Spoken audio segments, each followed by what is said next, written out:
So over the past couple of years, there has been a lot of progress in the field of artificial intelligence. Stuff like ChatGPT is used very regularly, I think, especially in essays in the academic fields. The professors don't really like it, but the students do.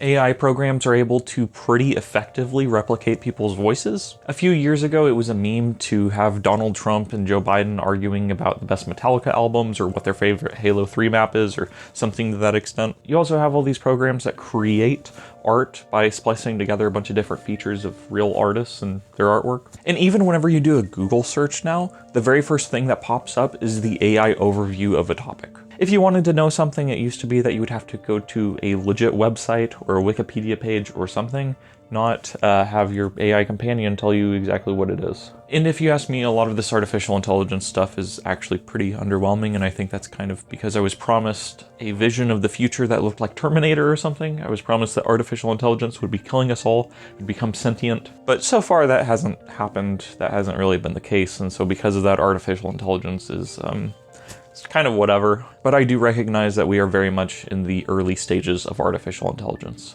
Typically speaking, I think that artificial intelligence kind of sucks. I don't think it's all that smart. Historically speaking, AI bots have been very easily tricked and manipulated by real humans for the purpose of fun. I'm thinking specifically of the AI Twitter bot that Microsoft released some time ago, and I think within a few hours, the humans on the website were able to make it like racist. They were able to make it sexist and racist, and they were able to make it swear and stuff like that. And going back to the AI overview that Google presents, oftentimes it will grab jokes that people wrote and present them as fact. I'm thinking of the who was the first person to do a backflip question. And as everyone knows, it was John Backflip in the 15 or 1600s, whatever. And so over the past few years, we've seen artificial intelligence integrated more and more thoroughly into things that we were already using, into search engines, into apps. You have all these tech companies that are trying to present it as a good thing, and they're trying to present it as being beneficial to creators. The tech companies all say, oh look, you can make your art very easily now. Or if you want to do research on a topic, you can just have ChatGPT write you an essay. And so I'm not the first one to speak on this by any measure whatsoever, but certainly you have a lot of tech companies that are trying to make AI replace humans and human creative capabilities. But oftentimes, as I was saying, we are in the early stages of AI. We are very much in the early stages of artificial intelligence. And so usually, we know whenever something is AI. Usually we can look at a piece of art and we can go, oh, this person has 7 fingers. This was done by a computer, not a real human being. And oftentimes we can look at a tweet and we can just inherently tell that something is off about it. And so today I wanted to take a look at some of the forms that artificial intelligence is using to invade the internet and to ruin it, essentially. I made a video earlier this year called Internet is an Infection, and basically the entire concept of the video was that the internet has invaded every aspect of our lives, and it is very difficult to live in modern society without using the internet in some way, shape, or form. If you want to pay your bills, you have to use the internet. If you want to keep in touch with your friends or family, you have to use the internet. People expect you to be constantly online. People expect you to be constantly reachable. I and a lot of other people have had jobs where if you cannot be reached by phone 24/7, then your boss will get mad at you. And so the central idea behind that video is that if you're trying to live in this modern society that we exist in, then you basically have to have a cell phone, you have to have internet, you have to have Wi-Fi, you have to have all these things that prior to about 10 or 20 years ago, they would have been nice things to have, but now it feels like they are mandatory. It feels like they are necessities, as important as food or water. And that sounds crazy and that sounds stupid, but it's the world we live in. And so that was the idea behind that video, is that the internet has infected every aspect of our lives. And so continuing with that theme, it feels like artificial intelligence is quickly infecting every aspect of the internet. And so even though I think we're in the early stages of AI, we are very much in the early stages of artificial intelligence. I think that we're still feeling its effects. You do have things like ChatGPT where you discuss it and you know that you're talking to an AI, or oftentimes customer support or service representatives are actually artificial intelligence. But in those scenarios, you know that what you're talking to is a computer. You know it's not a real person. And so what happens whenever you have artificial intelligence that is posing as a human? What happens when the people you think are people that you're engaging with online are not actually people?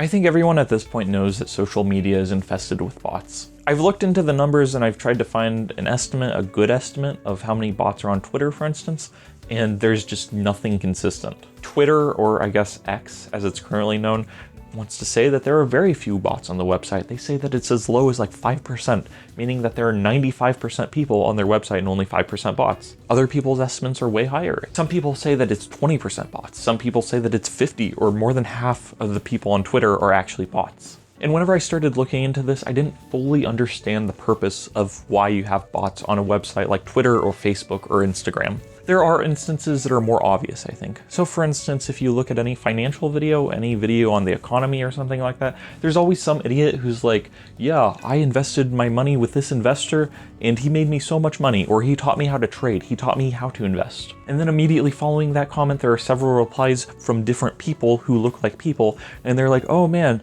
so-and-so investor is so good. He helped me save my money, and he helped me get enough money to buy a house or whatever else. It's pretty clear why you have bots there, because it's advertising. It's pretty shady and scummy, I think, to depict it as a real conversation between real and actual people, because it's not that. But in some ways, I think it's effectively a billboard. It's effectively a commercial. A second reason why you have bots on social media is to boost a user's profile. So for instance, you can buy likes, you can buy subscriptions, you can buy follows on every social media site. There are people who will sell you X amount of likes, 500 likes for $10 or something. If you have a Twitter account with 10 followers, but you want to make yourself look important, if you want to look like you have 1,000 or 10,000 or 100,000 followers, then you can buy bots to follow you. I have a Twitter account that I don't really use, and I have about 90 followers last time I checked, and I think probably 70 of them are bots. Realistically, I think I only have about 15 or 20 actual users following me on Twitter. And I was really confused as to why these bots were following me. I didn't understand how it worked, and so I looked into it. Long story short, social media sites crack down on bots. They don't like having bots. Usually, we'll get to that later. And so bots aren't supposed to be allowed on these websites, and so if Twitter notices that something is very clearly a bot, then they will delete the account. And if Twitter figured out that you were buying likes, if they figured out you were buying follows from someone, then they could delete your account, because I'm sure that breaks the terms and conditions. And so in order to get away from that, basically these people who are selling likes or selling follows, selling subscribers, what they do is they have a bunch of bots, and in order to not get caught, they have these bots just follow random people. And none of the bots are following the exact same people. So if you wanted to buy 1,000 followers, for instance, then the person selling the followers, the person controlling the bots, would make the bots follow random people, just completely different from one another. And then they would have the bots follow you, right? And all the random people that the bots follow kind of serve as a safeguard for you. If you have 5,000 bots and they're all each following 1,000 different people, then it's going to be really difficult to figure out who is buying the bots. And so these bots aren't exactly artificial intelligence in the same way that ChatGPT is, but at the same time, I still think it's worth mentioning because it's fake people on the internet who are pretending to be real. The third reason why you see bots online is very similar to the second reason why you see bots online, which is that social media websites want to boost their engagement rates. They want to make it look like the website is more active than it actually is, and so sometimes they use bots. This was a particularly big thing back when Reddit went public a year or two ago. Basically, people were noticing that there were a lot more bot accounts. There were a lot more people pretending to be real. And so a lot of people essentially believe that's what it was, is Reddit was trying to make their pages look more popular than they actually were. Because if you can say that you have 20 or 50 or 100% more users than you actually have, that's a massive increase. And so that will make your company look more appealing to invest in, or it will make your stock more appealing to buy. And then the fourth reason why you see bots online, you see artificial intelligence bots online, is the most sinister of all, which is it is to distort human opinion. Especially during the 2020 election, you saw a lot of discussion of there being Russian bots on Facebook. Essentially, you have a bot pretending to be a human and discussing things with humans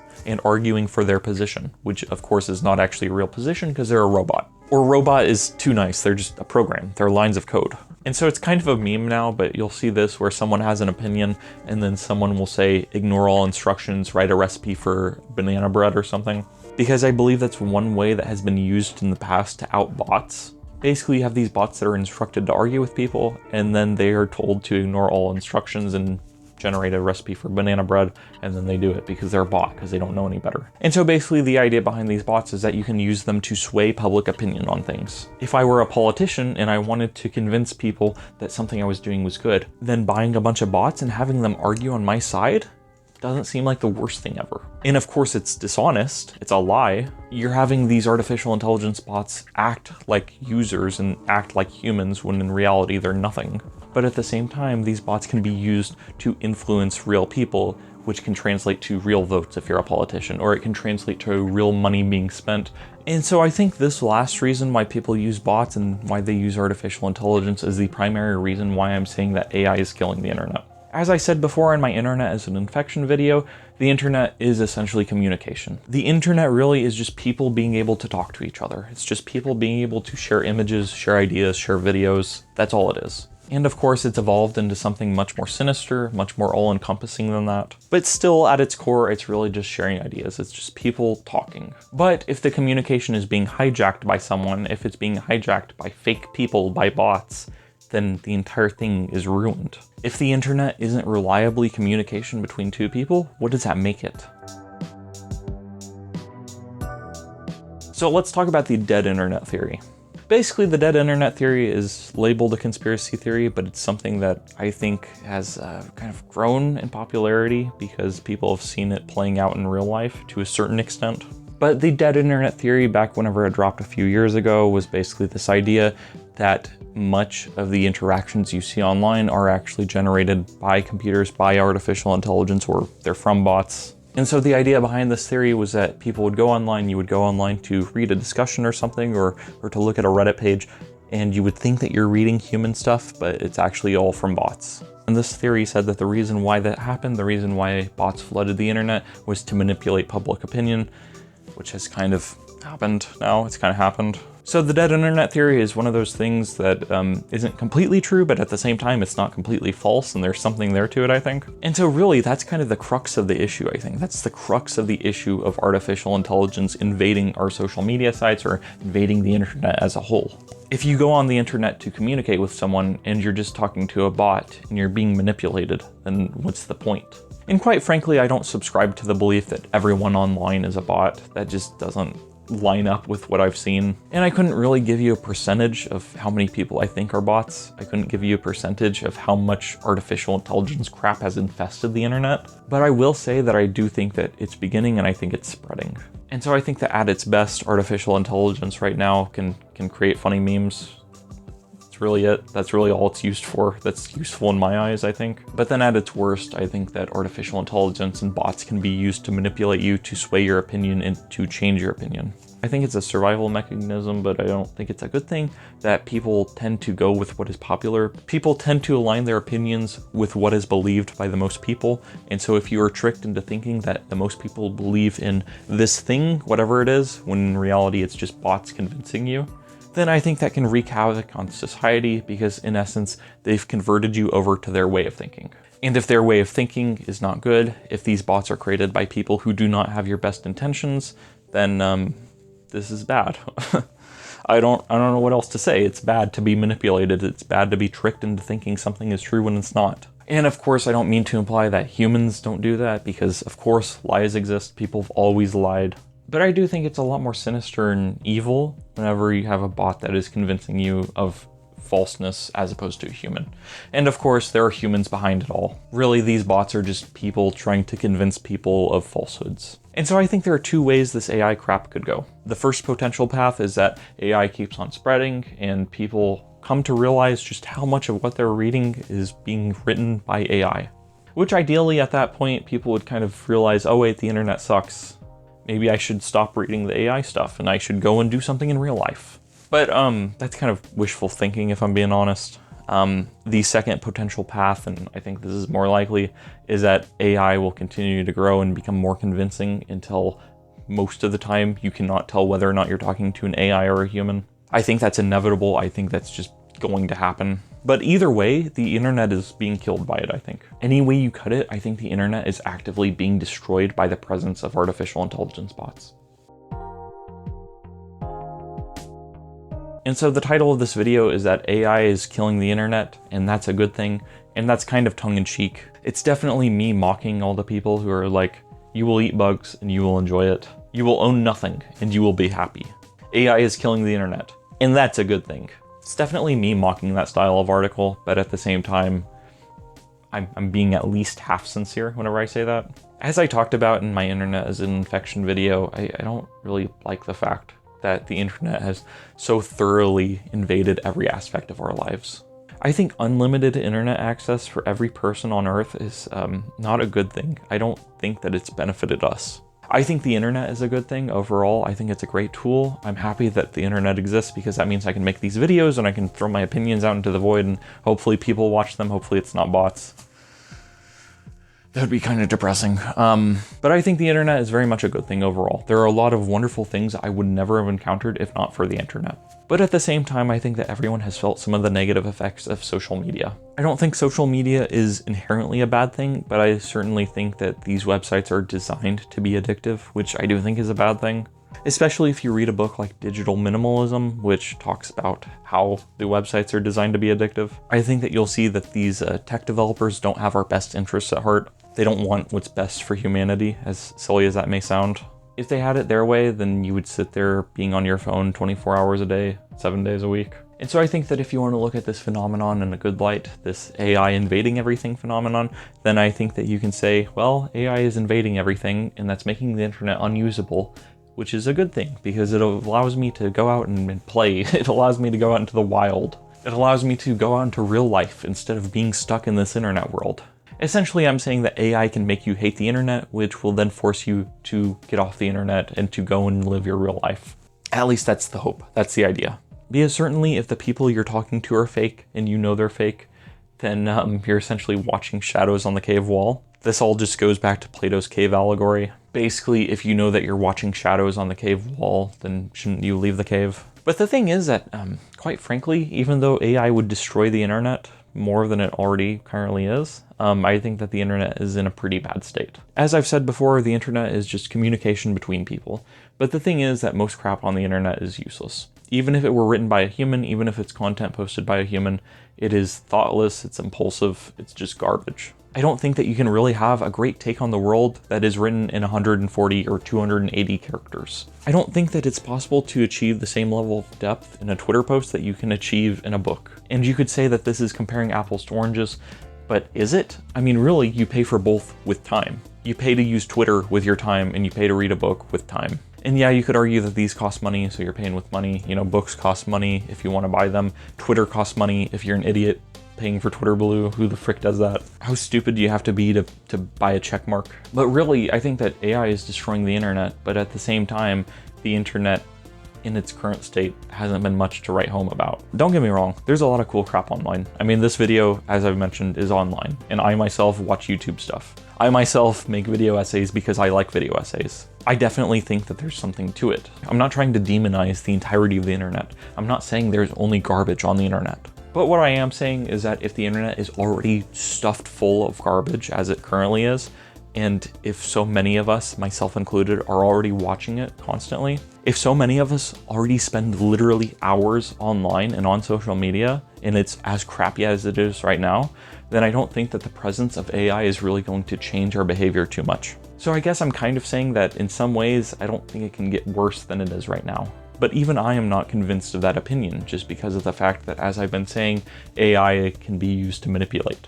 And so people can manipulate you, people can lie to you, people can skew the facts, but at the end of the day, they're still people. At the end of the day, these are still people with opinions, and so even if they have weird opinions or they have wrong opinions, if they have dumb opinions, they're still their opinion. But the thing is that if you're arguing against AI and the AI is instructed to argue in favor of a certain candidate, in favor of a certain party or an idea or whatever, then the AI could be spouting off stuff that not even the people who programmed it believe. But then I personally have been really struggling with staying offline and staying off my phone, with staying away from social media. And there are times when I put my phone down and I force myself to get offline, and then I have to ask myself the question, what is out there? Outside of the internet, what else is there for me in this life?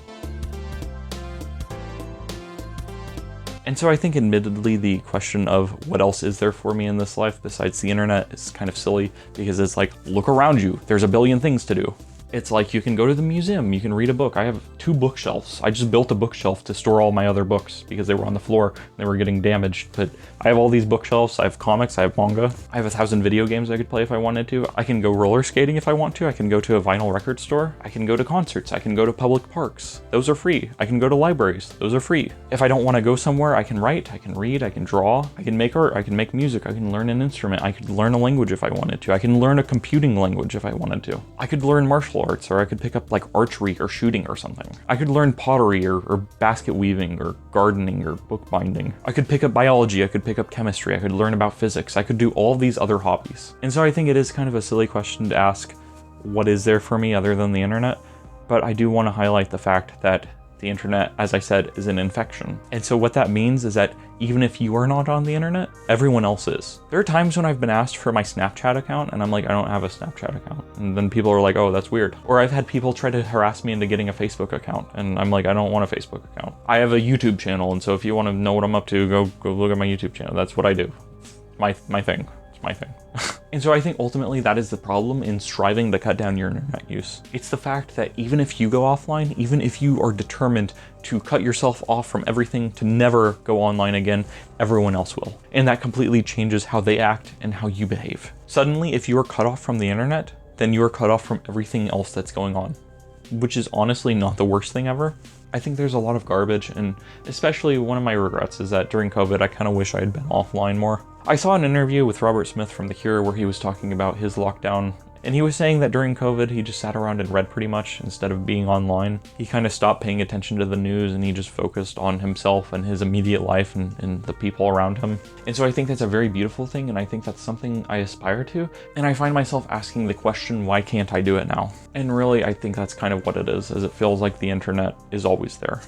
No matter where I go, everything I do is infested with the internet. Anytime I talk to people, anytime I go to lunch, anytime I'm looking forward to seeing a friend, the internet is always there. If I'm not on my phone, then usually they are. Even if I don't check my phone, then usually they do. And it's not fair to expect everyone to live up to the exact same standards that I've set for myself. That's not fair at all, and I'm not saying that it is. But what I am saying is that if everyone else is on their phone, then that makes it a lot easier for you to slip back into phone usage. It's the reason why they tell alcoholics to not go to the bar. It's the reason why a lot of alcoholics have to cut off all their friends. Because if everyone around you is drinking, then that means that you will be more likely to drink just to fit in. And so really, as I said, the title of this video, AI is killing the internet, and that's a good thing, is half sincere. Part of it is me joking, and I think it would be a really horrible thing if the internet became so unusable because of AI. As I've said, I think there are a lot of wonderful things about the internet. There's a lot that I've learned. It's allowed me to put out these videos and to discuss things with people, and it's really awesome to be able to express myself in this way. And it's really awesome to have viewers of this kind of content, so thank you for watching. And so I think it's a great loss if AI destroys the internet. But at the same time, there's still that part of me that wants things to be simpler. There's still that part of me that wishes that the internet wasn't just such a big, overwhelming force as it currently is. There's a part of me that knows that I get very little value from spending several hours each day online, but still does it anyway. And of course, even if you own a computer, even if you own a smartphone, there are things that you can do to limit your internet usage. You can set rules for yourself. You can say, I'm gonna be off my phone every night by 9 p.m. I'm only gonna go on social media once a week. I'm gonna have a website blocker on these websites. I'm only gonna use my phone if I'm out and about and out of the house. And I think these are all good things. I think these are worth trying. These are things that I have done and things that work for me. But at the end of the day, I just kind of wish the option was there to opt out of all of it. And so really, if AI makes social media unusable, if AI continues to make its garbage art and spread it across the internet, if technology companies insist on forcing AI down our throats and into everything, then all I'm saying is that that would make me less likely to use the internet. And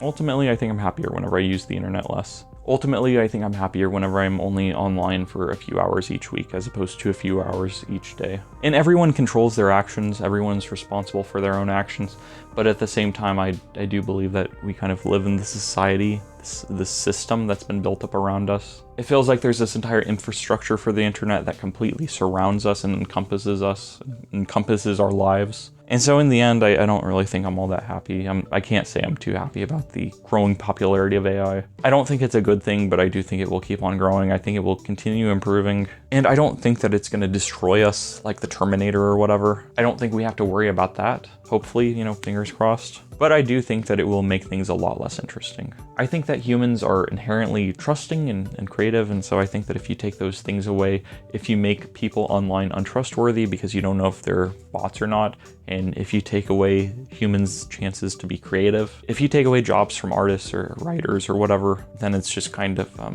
I don't know, it all feels pointless, I guess. But it feels like I'm kind of straying away from the original focus of the video, which is that AI is killing the internet, and that's a good thing.